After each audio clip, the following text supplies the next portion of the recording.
জিম্বাবুয়ের কাছে নাটকীয় হারে সিরিজ খোয়ালো বাংলাদেশ। আইসিসির বোর্ড সভায় বিসিবির প্রতিনিধিত্ব করবেন তামিম ইকবাল। অবসরের ভিডিও প্রকাশ করে বিপাকে বেন স্টোকস, ব্যাখ্যা চাইল আইসিসি।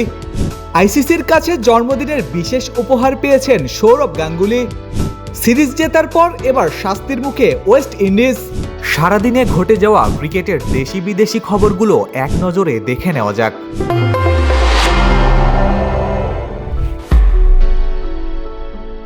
জয়ের সম্ভাবনা জাগিয়েও দ্বিতীয় ওয়ানডেতে জিম্বাবুয়ের কাছে ১৩ রানে হেরেছে বাংলাদেশ। ২৪৮ রানের লক্ষ্য তাড়া করতে গিয়ে তানজিদ হাসান তামিম ও তাওহিদ হৃদয়ের 50ও কাজে আসেনি। শেষ দিকে মেহেদী হাসান মিরাজ ম্যাচ শেষ করতে না পারায় এক ম্যাচ হাতে রেখেই সিরিজ নিশ্চিত করেছে স্বাগতিক জিম্বাবুয়ে। প্রথমবারের মতো আইসিসির বোর্ড সভায় বিসিবির প্রতিনিধিত্ব করবেন তামিম ইকবাল। স্কটল্যান্ডে অনুষ্ঠিত গুরুত্বপূর্ণ মিটিংয়ে বিশেষ আমন্ত্রণ জানানো হয় তামিমকে। শুক্রবার শুরু হবে সভা, তার আগে বৃহস্পতিবার যোগ দেন বিসিবি বস। ম্যাচ চলাকালীন সময়ে হঠাৎই অবসরের ঘোষণা দেন বেন স্টোকস, আর এতেই পড়েছেন বিপাকে। স্টোকসের অবসরের ঘোষণা দেওয়ার ড্রেসিং রুমের ভিডিও ম্যাচ চলাকালীন প্রকাশ করায় ইংল্যান্ড অ্যান্ড ওয়েলস ক্রিকেট বোর্ডের কাছে ব্যাখ্যা চেয়েছে আইসিসি। সংস্থাটির দাবি এটি প্লেয়ার অ্যান্ড ম্যাচ অফিসিয়াল নীতিমালার সাথে সাংঘর্ষিক। এদিকে বিষয়টি নিয়ে ব্যঙ্গাত্মক প্রতিক্রিয়া জানিয়েছেন বেন স্টোকস।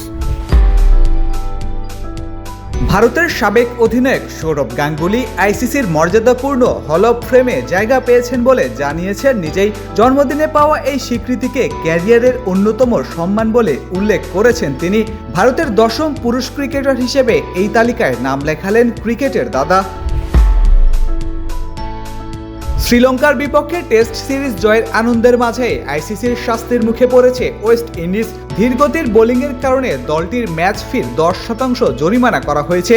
পাশাপাশি কাটা হয়েছে বিশ্ব টেস্ট চ্যাম্পিয়নশিপের 2 পয়েন্ট। তবে শাস্তি পেলেও WTC পয়েন্ট তালিকায় 8ম স্থানে রয়েছে ক্যারিবীয়রা।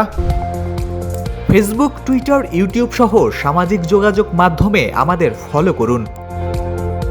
ক্রিকেট দুনিয়ার সকল খবর সবার আগে পেতে ভিজিট করুন www.dailycricket.com.bd।